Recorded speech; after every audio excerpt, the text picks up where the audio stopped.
C'est sûrement Daniel qui sonne. Chérie, s'il te plaît, tu peux ouvrir? C'est ton fils Daniel. Il rentre de son entraînement de football. Ah, te voilà mon fils. Comment s'est passé ton entraînement de football?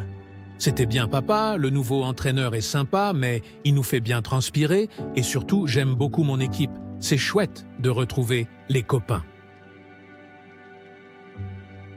C'est bien mon fils, je suis fier de toi. Et comment s'est passée ta journée à l'école? C'était bien, papa. J'ai même eu une bonne note en maths. Super Daniel, et surtout n'oublie jamais de dire merci au Seigneur car c'est lui qui t'aide chaque jour. Maintenant, va vite prendre ta douche et termine ensuite tes devoirs car nous allons bientôt manger. D'accord, mon papa d'amour, mais mes devoirs, je peux vite les faire demain matin quand je me réveille. C'est seulement quelques questions à compléter. Mon fils Daniel, je comprends que tu es peut-être un peu fatigué avec ton entraînement, mais tu sais quoi? C'est important d'être régulier dans ton travail. Si tu fais tes devoirs un peu chaque jour, tu n'auras pas de retard et ce sera plus facile pour toi de réussir.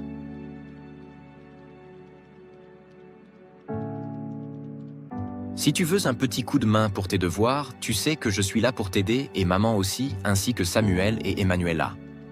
Tu n'es pas tout seul. Ce qui compte, c'est que tu ne te sentes jamais perdu. Allez, je pars vite chercher les autres car maman va bientôt nous appeler pour manger.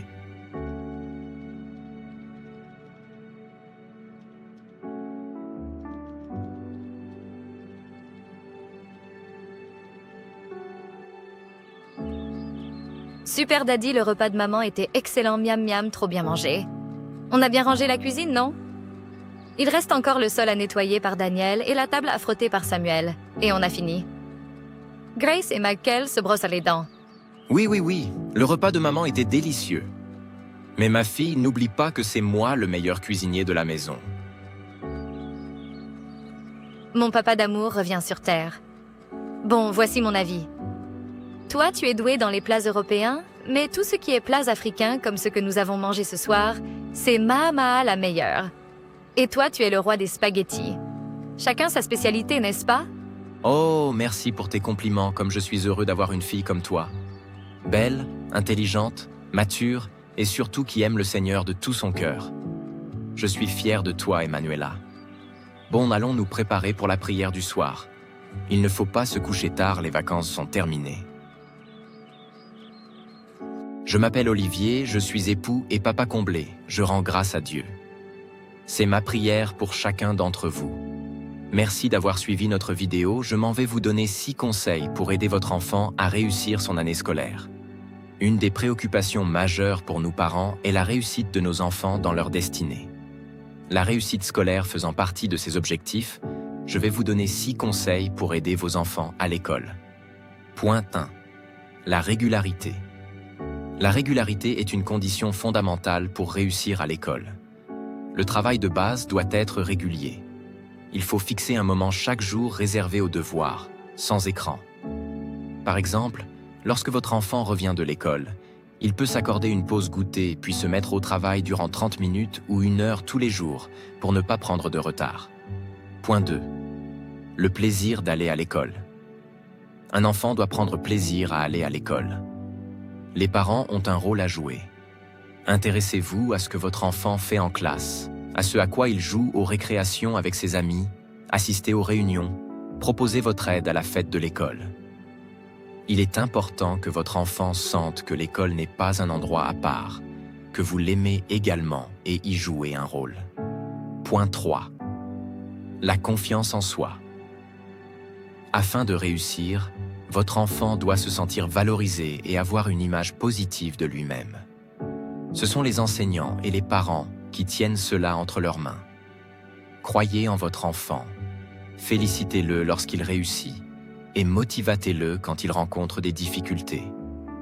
Il doit aussi comprendre que les échecs sont inévitables dans tout apprentissage. Point 4. Le soutien scolaire. Il s'agit d'une sorte de relais entre l'école et la maison. Il faut que quelqu'un effectue le suivi de la scolarité et des devoirs de votre enfant en dehors de l'école. Si vous ne pouvez pas le faire, peut-être qu'un grand frère, une mamie ou cousine peuvent s'en charger. Point 5. L'ouverture d'esprit.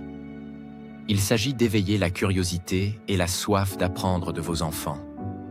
Pour cela, il y a plusieurs moyens d'y parvenir de façon ludique. Visite de musées, châteaux, monuments, voyages, la musique, inscription à la bibliothèque ou à la médiathèque, à une association sportive et autres. Si votre enfant n'est pas adepte des musées, il sera peut-être passionné par la lecture et le sport. Il y en a pour tous les goûts. Il faut simplement trouver l'activité sportive ou culturelle qui lui plaira. Point 6. La vie de tous les jours. Votre enfant doit assimiler que ce qu'on lui apprend à l'école peut être mis en application dans la vie quotidienne. Vous pouvez contribuer à cela en faisant par exemple compter les produits de la liste de courses à votre enfant pour vérifier que vous n'avez rien oublié, ou en lui faisant rédiger des petits résumés de lecture, etc. Les enfants sont un cadeau de Dieu, une bénédiction, et c'est à nous, les parents, de leur transmettre nos valeurs et principes. C'est à travers l'éducation qu'on leur lègue notre héritage. L'unité des parents est essentielle dans l'éducation des enfants car ils ressentent tout, même les tensions subtiles. S'ils perçoivent des désaccords, ils peuvent vite exploiter vos divergences à leur avantage. Vous pouvez ne pas être nécessairement d'accord sur tout, mais il faut que vos enfants voient que vous êtes unis et solidaires. Cela les rassure, et ils apprennent ainsi à respecter vos décisions. Poser des limites est crucial pour vos enfants. Il faut leur apprendre à connaître leurs droits, leurs devoirs, et surtout, leur place. Savoir dire non est un art. Parfois, ils réagiront mal, mais c'est nécessaire pour leur développement. Ils ont besoin de ces repères pour se construire et devenir des adultes responsables. La communication, c'est la clé. Il faut nourrir l'esprit de vos enfants avec de bonnes paroles. Ce que vous leur dites aujourd'hui les construira pour demain. Et ça ne concerne pas seulement les mots. Il faut aussi veiller à l'émotion que vous mettez dans vos paroles. L'encouragement, les compliments, le respect, tout ça nourrit leur âme. La relation avec vos enfants, c'est comme une source d'eau vive. Elle doit être entretenue, nourrie, restaurée. Si cette relation est forte, ils ne chercheront pas ailleurs ce qu'ils trouvent déjà chez vous. Riez avec eux, partagez des moments de qualité, discutez de tout et de rien. Montrez-leur qu'ils sont aimés, respectés et qu'ils ont une place précieuse dans la famille. C'est ça qui leur donnera la confiance pour affronter la vie. L'éducation, c'est un voyage, pas une destination. On apprend tous les jours. L'important, c'est de rester unis et de mettre en pratique ces principes. Que Dieu vous guide dans ce chemin. Et souvenez-vous, c'est en construisant des foyers solides que l'on bâtit une société forte, remplie d'amour et de respect. Merci d'avoir regardé cette vidéo.